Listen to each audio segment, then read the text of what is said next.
I want to tell you again how happy I am to be here, okay? And I want to tell you why personally, okay? So I am a first-generation student myself, first in the in my family to get an education, higher education here in the United States. My parents were educated in Taiwan, and then when we came over, I'm an immigrant as well. They started from scratch. So how many folks here are first gen, first in their families to go to college? All right. How many are either your parents are immigrants or you are immigrants?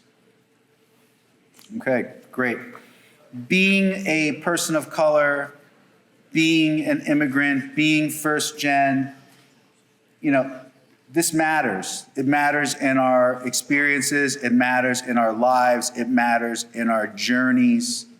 And I think what we find sometimes in society is that there is a push or a pull to try to create norms for everything and everyone, right? And so some of what I'm going to say to you today is that sometimes that tension that you may feel if you are first gen, if you are an immigrant, if you are a person of color, if you come from a community that maybe is recognized a certain way, that's okay. It's okay to recognize that. It's okay to say, hey, maybe I don't always feel like I fit in. Because I'll tell you right now, growing up on Long Island in New York in the 70s and the 80s, being the only Chinese kid in my class amongst an entire school of predominantly white students, I did not feel like I was a part of that school. I did not feel like I was a part of that class. I did not feel at times like I was a part of that community. And back then, the pressures that I felt were to suppress that, were to put that down and not to recognize it, right? Very immigrant, very Asian, right?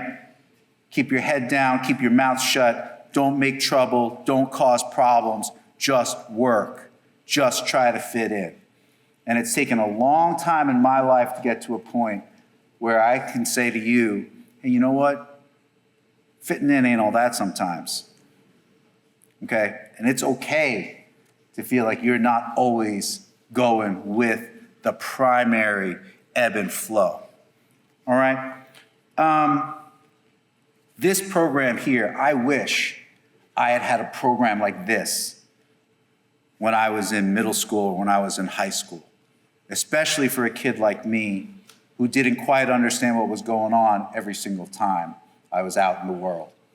Because I had neighbors, I had friends, and they lived life in a different way, right? We didn't have a lot of money. We grew up in a very working class neighborhood. But I knew that the way I lived my life and the way my classmates and my neighbors might have lived their lives, the way my family handled things was different. Okay, and I didn't have a program like this. I didn't have mentors. I didn't have tutors. I didn't have an infrastructure. I didn't have teachers and counselors who were here to really support not just me, but my family too, because my parents needed that. My parents who came from Taiwan with education, with really good jobs, and we came here and we had to build from the ground up. And my dad, who went from working as a university employee with a really good career to pumping gas and stocking shelves. That's a shock. The world just got turned over for you. My mom, who was a teacher in Taiwan, who came here and spoke a little English, but she's waiting tables and doing double shifts and midnight shifts. I remember sitting at the bar. How many of y'all remember Beefsteak Charlie's, the restaurant chain? Folks who are laughing are older and they remember it. That's why. Okay, so she was a waitress at Beefsteak Charlie's, and because we couldn't afford a babysitter, I would sit with her. I'd be at the bar playing with my action figures while she was waiting tables. So God knows how many Shirley Temples and Cokes I must have drank in a night, but that's what we did, right? And so those are the things I remember. My parents could have used Gear Up. My parents could have used that kind of counseling, and that kind of mentoring, and that kind of support infrastructure to help them find a way for themselves as they're trying to find a way for me. Okay, so I hope you all recognize how valuable a program like this really is. I know you do, or else you wouldn't be wearing your merch with such pride, right? I know you wouldn't be giving that kind of applause to your teachers and your counselors and the people who have been here for you if you didn't feel that pride. Don't lose that pride, okay? This is an incredible place. It's led by the Connecticut State Colleges and Universities, which I have the pride and the honor to represent. It's under the direction of the one and only Leslie Mara over here. Raise your hand, Leslie Mara. She is our AVP of System-Wide Initiatives and Sponsored Programs, and she works with the absolutely incredible Christina LaPierre. She's shy, she's standing in the back like she's trying to fade into the shadows. We were able to increase the number of underserved students who are prepared to enter and succeed in post-secondary education through this program, and that's really remarkable. In 2019, we were awarded the 7-year federal grant through the U.S. Department of Education to help empower local students like yourselves to think beyond what they see today and dream of the future that you all want for yourselves, and how higher education can serve as a vital pathway to get you there. So now we are in year 6 of a 7-year grant, and the impact has been on communities in East Hartford, Meriden, and Waterbury. That impact is immeasurable, literally immeasurable, because we're not even done measuring that impact with you all for years and years and years. We're serving the class of 2025, which is you, in East Hartford Public Schools and CT State Manchester, Meriden Public Schools, and CT State Middlesex. Our CEOs, Kim Hogan is here. Lisa Dresner is here for CT State Naugatuck Valley and Waterbury Public Schools as well. Is Nicole Esposito from Manchester here? No? Okay, but you're a stand-in for Nicole? Okay, got it. Great, great, great. So I want to thank those teams, right? Led by Nicole Esposito, June Dunn, Darshell Hutchins at CT State Manchester and East Hartford Public Schools, Lisa Dresner, Megan Houlihan Aceto at Waterbury Public Schools, and CT State Naugatuck Valley, and Kim Hogan, Donna, I'm going to mess this up, sorry. Donna Bonta-Tibis, did I screw that up badly? Yes. Okay, well, my apologies. Someone can tell me how to say it later. Kara Kaplitz at CT State Middlesex and Meriden Public Schools. All the work that you all have done with your teams in ensuring the success of this grant and for helping to prepare our students to enter and succeed in a post-secondary education. This is absolutely monumental, transformative work. It doesn't maybe feel like that every single moment of every single day. You're going to look back on this, you're going to say, that helped me in so many ways. That changed me in so many ways. Your life is a journey. Everything affects everything. Every moment affects the next moment. You're going to look back on this someday, and it is going to have seismic impact. I want to tell you a few things. And again, just seeing the number of hands that were raised, who's an immigrant, who's first gen, right? I'm looking around this room, a lot of folks of color, right? A lot of folks who maybe have to ask themselves questions about certain experiences that they might have in their lives at any given moment and say, what's going on here? Is it me?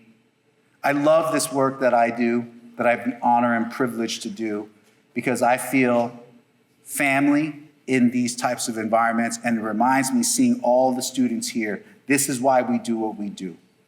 It's for students.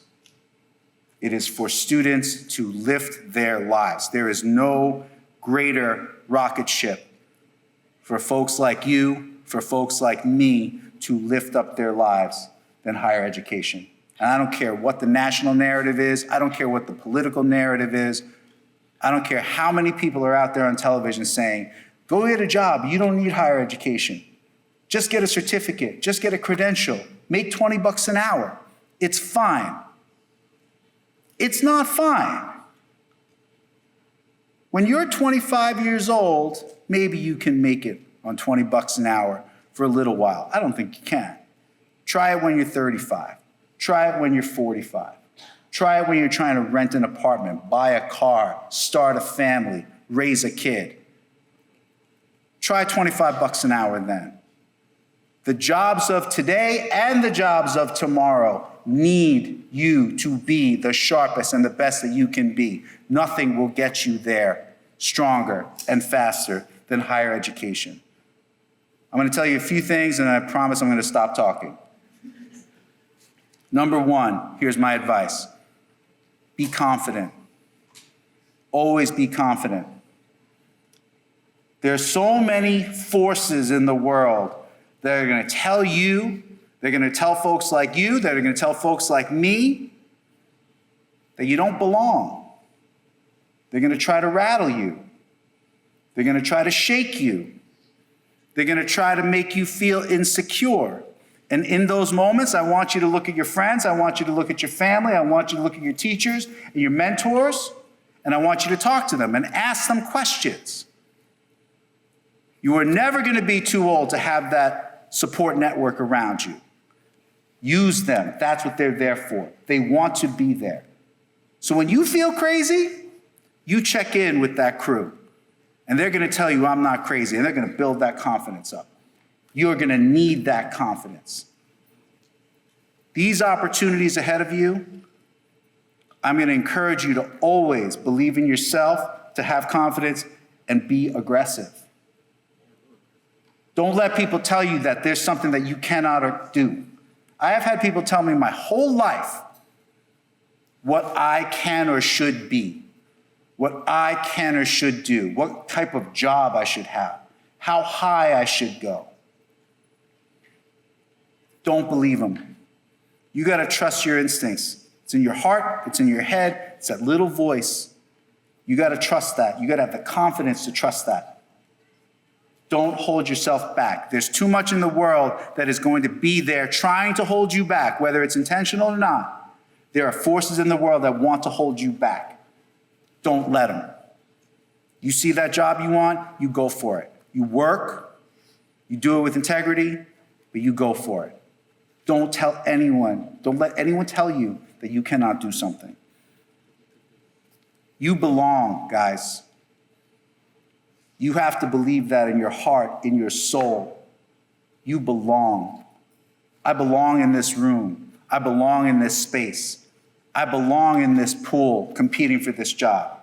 I belong in this applicant pool applying for this great institution or this program. I belong in this arena because I have something of value to contribute. If you don't tell yourself that, and if you don't believe that in yourself, then no one else is gonna believe it. You have people here today, your family, your counselors, your friends, your supporters, they believe that. They see it in you, they lift you up, but they won't always be there for you. So you gotta build that in yourself. Like I said, higher education, I've given my whole life to public higher education. I believe in it with the depths of my soul. It is the thing that transformed my life. I believe it is the thing that can transform your life. And so at the end of the day, guys, it's all up to you. And I just want to tell you that folks like me, we glean so much pleasure and pride from being able to work with you and serve you. So there's responsibility, there's burden, there is pressure, but at the end of the day, this is about you. You're the now, you're the tomorrow, you're the future, okay? Eventually, old folks like me, we're gonna run out of endurance, we're gonna take the suits off, we're gonna put on pajamas, we're gonna sit back, we're gonna need you to help us, okay? We're gonna need you to lift up society. We're gonna need you to be the problem solvers and the creators of the world. Take pride in yourself, believe, work hard, be humble, be graceful, be good to each other. Don't lean into the nastiness and the negativity because there's so much of it out there, okay? Really, really focus on the positive, and that positive is going to come from you. I appreciate you guys. Thank you so much.